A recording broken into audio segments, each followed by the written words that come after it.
कौशिकी है। आज हम बात करने वाले हैं सिंबल ऑफ लव ताजमहल के बारे में, जिसको लेके कई सालों से ये कंट्रोवर्सी चलते आ रहा है कि क्या ये सच में मकबरा है या फिर शिव मंदिर है, क्या इसे सच में शाहजहां ने ही बनाया है। और इस पे कई केसेस भी चले हैं कोर्ट में। हालांकि इंडियन गवर्नमेंट ने हमेशा यही स्टेटमेंट दिया है कि इसके शिव मंदिर होने का कोई ठोस सबूत नहीं मिलता है, फिर भी यहाँ के लोकल लोग ये मानने को तैयार नहीं है। उनका मानना है कि ताजमहल का पहले नाम तेजो महल्या था, जो एक शिव मंदिर था। आज हम कुछ ऐसे सबूत आपके सामने रखने वाले हैं जिससे आप सोचने पर मजबूर हो जाएंगे कि क्या ये सच में मकबरा है या फिर शिव मंदिर। तो सबसे पहले हम अगर ताजमहल के गुंबद को देखें तो उसके ऊपर एक स्ट्रक्चर है जिसे लोग चांद तारा कहते हैं, लेकिन वहाँ पे एक्चुअल में एक कलश का स्ट्रक्चर बना हुआ है। और आप भी जानते हैं कि हिंदुओं के हर शुभ काम में कलश को स्थापित किया जाता है, लेकिन इस्लाम धर्म में कलश का कोई यूज़ नहीं होता है। और गुंबद के अगर अंदर देखें तो उसमें सूरज भगवान का आकृति बना हुआ है, जबकि ये सभी जानते हैं कि मुस्लिम इस्लाम धर्म चांद की पूजा करते हैं, जबकि हिंदू में सूरज की पूजा की जाती है। और सिर्फ यही नहीं, हम अगर एंट्रेंस की तरफ बढ़ते हैं तो एंट्रेंस पे एक फ्लोरल डिज़ाइन है और उसके सेंटर में लोटस बना हुआ है। और इसके अलावा आपको आर्टिस्टिक वे में कई जगह ओम लिखा हुआ मिलेगा। वैदिक स्टाइल का कॉरिडोर है, हाथी का बना हुआ या फिर नाग नागिन का बना हुआ मिलना कहीं ना कहीं कुछ ना कुछ ये संकेत जरूर करता है और ये ज़रूर बताता है कि क्या ये सच में मकबरा था या नहीं। और फिर हम आगे बढ़ते हैं। जब आप ताजमहल के अंदर जाएंगे तो वहाँ पे 2 कब्र मिलते हैं और उसके चारों ओर घूमने के लिए स्पेस छोड़ा गया है।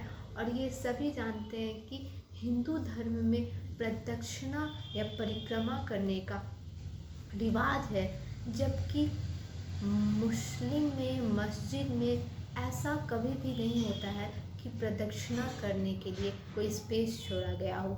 और हम आगे बढ़ें तो ताजमहल में एक कुआं बना हुआ है, जबकि मकबरे में कुआं हो ऐसा इतिहास में भी नहीं मिला है कि कहीं मकबरे में कुआं खोदा गया हो।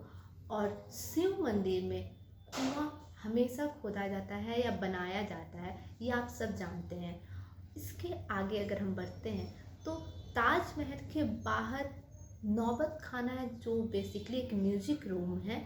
और कब्र के बाहर म्यूजिक रूम का बनाना ये कुछ अजीब लगता है, जबकि पुराने समय में मंदिरों में गीत या भजन गाया जाता था और लोग संगीत सिखाते भी थे। और सिर्फ यही नहीं, अगर हम ये देखें कि ताजमहल 7 मंजिल इमारत है और जिसे मुमताज़ महल कहते हैं वो 4थे मंजिल पे है, जो कि इस्लामिक रूल के अगेंस्ट है। अब तक ये क्लियर है कि ताजमहल को इस्लामिक रूल के हिसाब से नहीं बनाया गया है। और अगर आप ताजमहल के ऑफिशियल वेबसाइट पे जाएंगे तो वहाँ पे स्पेशली मेंशन किया गया है कि इसे हिंदू आर्किटेक्चर या आर्टिशंस के द्वारा बनाया गया था, इसलिए इसमें हिंदुइज्म के सिंबल या फिर वैदिक स्टाइल के डिज़ाइन आपको मिलते हैं। और क्या आपको लगता है कि शाहजहाँ इतने सेक्युलर होंगे कि वो अपने आर्टिशन या फिर आर्किटेक्चर को फ्री हैंड दे देंगे इस्लामिक रूल के अगेंस्ट जाने के लिए, या फिर हिंदुइज्म के सिंबल या फिर वैदिक आर्किटेक्चर को फॉलो करने के लिए। खैर, अब हम देखते हैं ताजमहल के अंडरग्राउंड पैसेज और बेसमेंट को। तो बेसमेंट में एक दरवाज़ा हुआ करता था जो बहुत सालों से बंद था।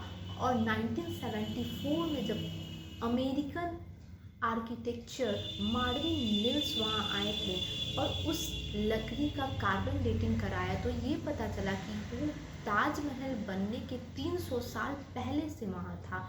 और वहाँ के आम लोगों को जब ये पता चला तो उन्होंने बताया कि वहाँ एक शिव मंदिर हुआ करता था और बेसमेंट पे उस मंदिर का सामान रखा हुआ है और बेसमेंट में बने कमरे में देवी देवताओं की मूर्ति हैं। और ये खबर जैसे ही पेपर में छपी, आर्कियोलॉजिकल सर्वे ऑफ इंडिया ने तुरंत उस दरवाजे को हटा के ईंट से कवर कर दिया, आखिर क्यों?